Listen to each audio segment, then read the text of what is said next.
Hello welcome to Aparna's canvas. ഇത് നമ്മൾ പോകുന്നതിൻ്റെ തലേദിവസത്തെ കാഴ്ചകളാണ്. നമ്മൾ പൂർണ്ണത്രേഷനിലാണുള്ളത്. ശരിക്കും ഇവിടുത്തെ ഉത്സവമായിരുന്നു. അപ്പോൾ രാത്രി ഒരു 9:30-10 മണിയൊക്കെ ആ ഒരു ടൈമിൽ നമ്മളിവിടെ എത്തിയിട്ടുണ്ടായിരുന്നു. ലാസ്റ്റ് ദിവസമാണ്, എന്നാലും കുഴപ്പമില്ല. ഇത് വന്ന് കണ്ടിട്ട് പോകാമെന്ന് എഴുതിയിട്ട് ഞങ്ങൾ രണ്ടുപേരുടെ വന്നിട്ടുണ്ട്. കൂടെ ചിന്നും ശരത്തും ഒക്കെ ഉണ്ട്. നിങ്ങൾ നേരത്തെ വ്ളോഗിലൊക്കെ കണ്ടിട്ടുണ്ടവരെ. പൂർണ്ണത്രേഷൻ ശരിക്കും ഞാൻ എറണാകുളത്ത് വർക്ക് ചെയ്യാൻ തുടങ്ങിയ ആ ഒരു സമയം തൊട്ട് തന്നെ ഭയങ്കര ഫേവറേറ്റ് ആയിട്ടുള്ള ഒരു പ്ലേസാണ്. അപ്പോൾ ഫ്രണ്ട്സൊക്കെ ആയിട്ട് നമ്മൾ വൈകുന്നേരത്ത് വരുമായിരുന്നു ഹോസ്റ്റലിൽ നിന്ന്. അപ്പോൾ അങ്ങനെ ഭയങ്കര ഇഷ്ടപ്പെട്ട ഒരു സ്ഥലമാണ്. അതുപോലെ ഈ ഒരു ദിവസം എന്ന് പറയുന്നത് ഭയങ്കര സ്പെഷ്യലുമാണ്. ഈ ഒരു കാഴ്ച അത് നമുക്ക് നിന്ന് കാണാൻ തോന്നുന്നു. എത്ര നേരമാണേലും കുഴപ്പമില്ല, നമുക്ക് തീരുന്ന വരെ നിന്ന് കാണാം. രാത്രി ഒരു 9:30 സ്റ്റാർട്ട് ചെയ്ത് രാവിലെ തീരത്തുള്ളത്. അപ്പോൾ അങ്ങനെ നിന്ന് നമുക്ക് കാണാൻ പറ്റുന്ന ഒരു അടിപൊളി, നമുക്കിങ്ങനെ ഒരു അനുഭവം നമുക്ക് കിട്ടുന്ന തന്നെ ഒരു വലിയ ഭാഗ്യമാണ്. ഇത്രയും കലാകാരന്മാർ ഒരുമിച്ച് ചെയ്യുന്നത്, അതുപോലെ തന്നെ ആ ഒരു ജനക്കൂട്ടം എന്ന് പറയുന്നത് ആ ഒരു താളബോധമുള്ള ഒരു ജനക്കൂട്ടം. എല്ലാവരും താളം ഇങ്ങനെ പിടിച്ചിട്ട് നമുക്ക് അതിൻ്റെ കൂടെ നിൽക്കുമ്പോൾ എനിക്കിത് അത്ര അറിയത്തില്ലെങ്കിലും നല്ല രസമാണത് നിന്ന് അത് ആസ്വദിക്കാനും ഈ ജനക്കൂട്ടത്തെ ആസ്വദിക്കാനും. അതും ഒരു പ്രത്യേകമായിട്ടുള്ളൊരു ഫീലിംഗ് ആയിട്ട് എനിക്ക് തോന്നിയത്.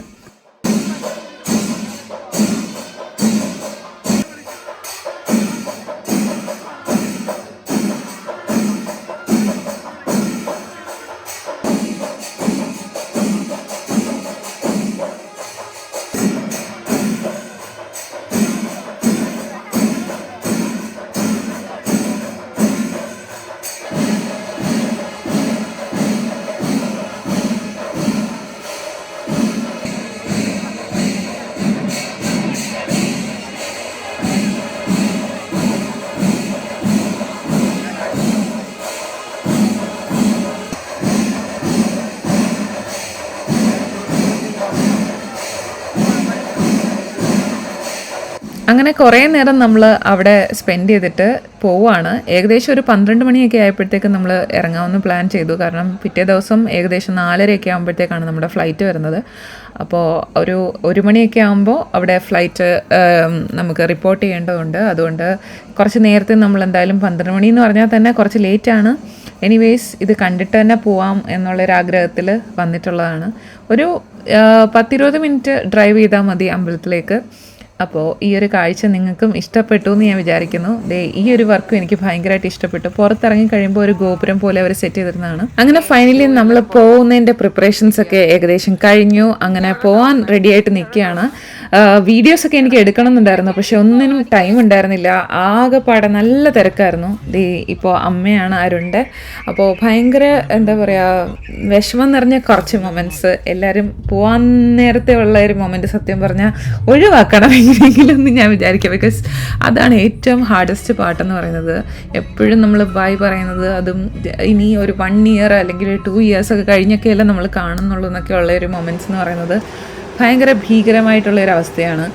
ആദ്യം നമ്മൾ UK പോകുമ്പോൾ എനിക്ക് ഇത്രയും വിഷമം ഉണ്ടായിരുന്നില്ല. ഇവരുടെ കൂടെയൊക്കെ നിന്നിട്ട് നമ്മൾ പോകുമ്പോൾ അയ്യോ ഭയങ്കരമായിട്ട് നമുക്ക് വിഷമം വരും.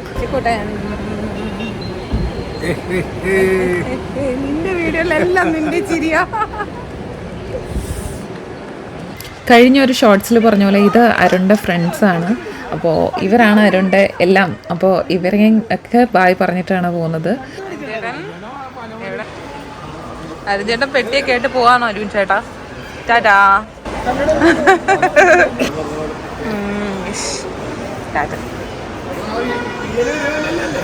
അങ്ങനെ നമ്മുടെ പ്രിയപ്പെട്ട കേരള ടീമിനോട് ടാറ്റയൊക്കെ പറഞ്ഞ് നമ്മൾ പോവുകയാണ്. ഈ നടന്ന് പോകുമ്പോഴത്തേക്കും ഫുൾ തകർന്നടിഞ്ഞിട്ടുണ്ടാവും ഈ ഒരു നടത്തം എന്ന് പറയുന്നത്. ഫൈനലി ചെക്കിംഗ് എല്ലാം കഴിഞ്ഞു.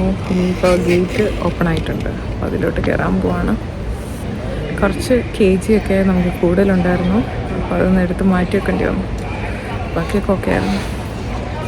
അങ്ങനെ ഞങ്ങൾ രണ്ടുപേരും ഡ്രസ്സൊക്കെ മാറ്റി സെറ്റാക്കി വന്നു. അരുണും 2-3 ടീഷർട്ട്സൊക്കെ ഇട്ടിട്ടുണ്ടായിരുന്നു. ഞാൻ 2-3 ജീൻസും ജംപ് സ്യൂട്ട്സും എല്ലാം ഇടിച്ച് കയറ്റി കയറാൻ പോവാണ്. എത്തി, നമ്മൾ അടുക്കാറായി. ഗേറ്റിൻ്റെ അവിടെ നിന്ന് ഫ്ലൈറ്റ് എത്തിപ്പോയി. എന്നാലും കറക്റ്റ് ടൈമാണല്ലേ. നമ്മുടെ ടൈം മാനേജ്മെൻ്റ് ഒക്കെ കറക്റ്റായിരുന്നു. ലഗേജും കുഴപ്പമില്ല. ആകെയുള്ള സങ്കടം ഒരു 3 അച്ചാർ 5 തമ്മയുടേത് എടുക്കാൻ പറ്റിയില്ല. അത് നമ്മളിനിപ്പോൾ കൊറിയർ അയച്ചു കൊടുക്കേണ്ടി വരും. വേറെ എല്ലാം സെറ്റാണ്.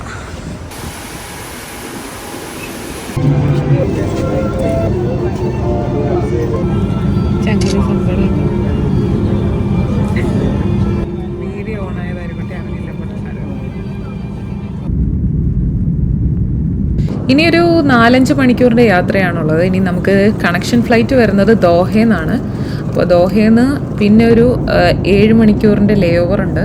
അതിന് ശേഷമാണ് പിന്നെ അടുത്ത ഫ്ലൈറ്റ് ലണ്ടനിലേക്ക് വരുന്നത്.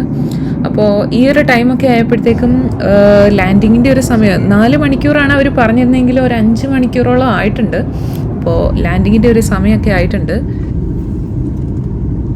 ലാൻഡിങ് ആണ്, നല്ല ഇരുട്ടാണ്, രാത്രി ആയതുകൊണ്ട് ലാൻഡിങ് നമുക്ക് ഇങ്ങനെ കാണാൻ പറ്റുന്നത്.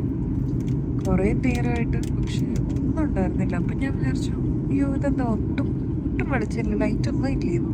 ബട്ട് നല്ല രസമുണ്ട്. ഓ നമ്മൾ ചെരിയുന്നു, അയ്യോ എനിക്ക് പേടിയാവുന്നു, അയ്യോ മൈ ഗോഡ്, തിരിച്ചു വരാനാണോ? അയ്യോ അയ്യോ വാവ്, നല്ല രസമുണ്ട്. ഇപ്പം നമ്മൾ കടലിൻ്റെ മീതെയാണെന്ന് തോന്നുന്നു. ബ്യൂട്ടിഫുൾ. അങ്ങോട്ട് പോയപ്പോഴും ദോഹ അടിപൊളിയായിട്ട് തോന്നി. ഇങ്ങോട്ട് വന്നപ്പോൾ അവിടെ ഇറങ്ങുമായതുകൊണ്ടും ഇനി ഒരു 7 hours നമ്മളവിടെ ഉണ്ട്. അതിൻ്റെ ഒരു ചെറിയ എക്സൈറ്റ്മെൻ്റ് ഒക്കെ ഉണ്ട്.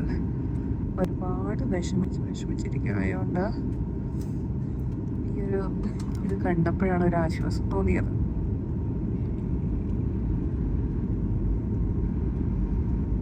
സെക്കൻഡ് ടൈമാണ് നൈറ്റ് ലാൻഡ് ചെയ്യുന്നത് കാണുന്നത്. നല്ല രസമായിരുന്നു, നിറയെ ലൈറ്റ്സ് ഒക്കെ ആയിട്ട്. ആദ്യം നമ്മൾ ലണ്ടനിൽ നിന്ന് കേരള വരുന്നപ്പോഴും ദോഹ വഴിയാണ് വന്നത്, അപ്പോഴും നല്ല രസമായിരുന്നു. അപ്പോൾ ഇനിയിപ്പോൾ 7 hours ഒരു ലേ ഓവറാണ് ഇവിടെ ഉള്ളത്. ഇവിടെ എയർപോർട്ട് അടിപൊളിയാണ്, ഒരു ഫോറസ്റ്റ് മോഡൽ എയർപോർട്ടൊക്കെയാണ്. അപ്പോൾ അതിനുള്ളിൽ നല്ല ഒരു ഗാർഡൻ സെറ്റപ്പ്, ഒരു ഫോറസ്റ്റ് മോഡലൊക്കെ ഉണ്ട്. അപ്പോൾ അതൊക്കെ നമുക്ക് എക്സ്പ്ലോർ ചെയ്യണം. ആ ഒരു പ്രതീക്ഷയിലാണ് നമ്മൾ പോയിക്കൊണ്ടിരിക്കുന്നത്. അപ്പോൾ ഏകദേശം ലാൻഡിങ് ഒക്കെ നല്ല സേഫ് ലാൻഡിങ് ആയിരുന്നു. ആ ഒരു ഖത്തർ എയർവേസ്. നമ്മളുടെ ബാഗും കാര്യങ്ങളൊക്കെ കുറച്ച് അങ്ങോട്ട് മാറിയിട്ടൊരു ക്യാബിനകത്തായിരുന്നു സെറ്റ് ചെയ്തിട്ടുണ്ടായിരുന്നു, അവർ എടുത്ത് വെച്ചിട്ടുണ്ടായിരുന്നത്. അപ്പോൾ അരുൺ അതെല്ലാം എടുത്തിട്ട് എന്നെ ഹെൽപ്പ് ചെയ്തിട്ട് ഞങ്ങൾ രണ്ടുപേരുടെ ഇനിയിപ്പോൾ ഒരു ബസ്സിലാണ് നമ്മൾ കുറച്ച് ദൂരം യാത്ര ചെയ്യാനുണ്ട്. ഇനി അങ്ങോട്ടേക്ക് പോയിട്ട് വേണം എയർപോർട്ടിൽ ഡിപ്പാച്ചർ സൈഡിലോട്ട് എത്താൻ വേണ്ടിയിട്ട്. ഇതായിരുന്നു നമ്മൾ വന്നിറങ്ങിയ ഒരു ഫ്ലൈറ്റ്. നല്ലൊരു യാത്രയായിരുന്നു. ലണ്ടനിൽ നിന്ന് ഇങ്ങോട്ട് വന്നപ്പോഴും ഞങ്ങൾ ഖത്തർ എയർവേസ് ആയിരുന്നു. പക്ഷേ ഈ വട്ടം ഫുഡ് എനിക്ക് അത്ര അങ്ങോട്ട് ഇഷ്ടമായില്ല. അത് ഞാൻ ഷോർട്സിൽ ഇട്ടിട്ടുണ്ട്. Anyways keep on watching. അപ്പോൾ thank you for watching. By.